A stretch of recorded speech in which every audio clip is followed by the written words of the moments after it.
What you talking about now, Cine? I don't know, but you're gonna get some nuggets out of it though. But first, make sure you subscribe to the channel and turn that bell on. There's a new video series dropping every Friday at 12 p.m. Eastern Standard Time with the random jam session whenever I'm in my bag. You do not want to miss out. Also, be sure to check out my books, man. The link's in the description below, right along with my vegan class if you're trying to go plant-based and stay plant-based. I'm telling you, it works. Oh, and lastly, be sure to follow me on Instagram at _just_scene_. The nuggets I don't put over here, I put over there, so you can always get me when you need me. But you ain't really coming for all of that. Peace, love, knowledge, and freedom. I'm out. It begins the freedom. Don't get me wrong, it's not freedom, but it begins the freedom. Because this is where the grief comes in. This is where the grief comes in. When death happens, when not just death in the physical, but death in all aspects. That is why we grieve.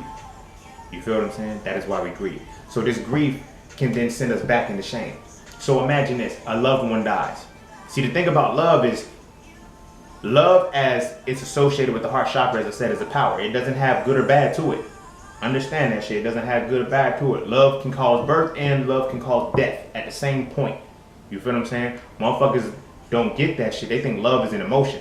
What we have internalized as love from the emotional aspect that is down on the sacral chakra area is lust. It's a combination of lust, infatuation, desire, and admiration. You put those four things together, motherfuckers will feel like they love you. You will feel like you love somebody because this is all it is. This is why that is also associated with the solar plexus, which is associated with emotions, feelings, and sexuality. Why sex is heavily pushed. If your emotions aren't intact, how the fuck can you start to learn who you are? Again, this keeps you in the guilt.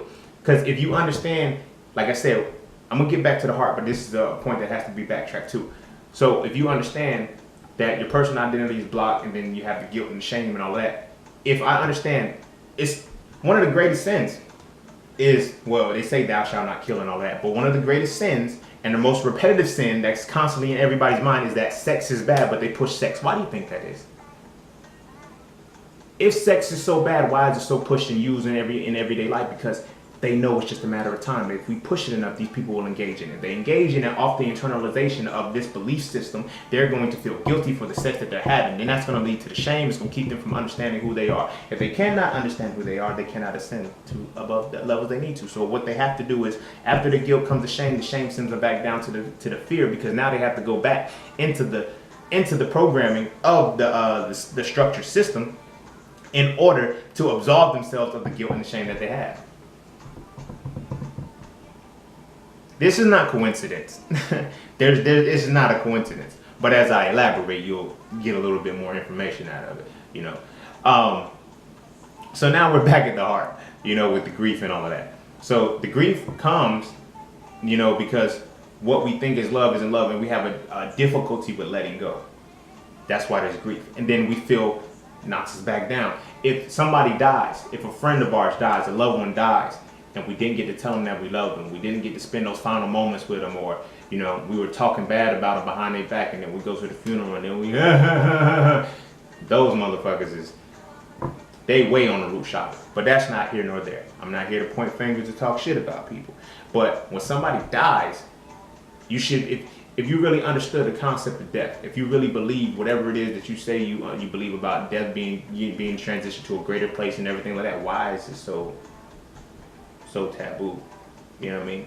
Like when somebody dies, we should be able to let go. We should be able to let go, but we can't.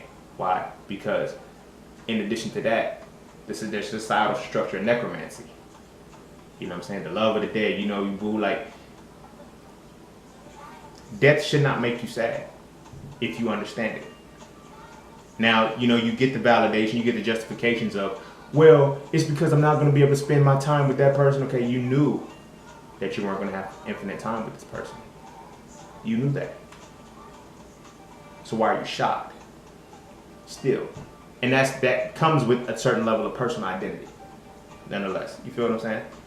So from the heart chakra, take that back down. After grief, if you don't, you know what I'm saying, if you're not able to deal with grief and let go, when people die, when things die, when situations die, when, like, that keeps you in that perspective. But if you can ever transition and let it go, nothing else can stop you. Because now, once you're able to absolve yourself of the grief and you're able to transition to what's considered the fifth dimension.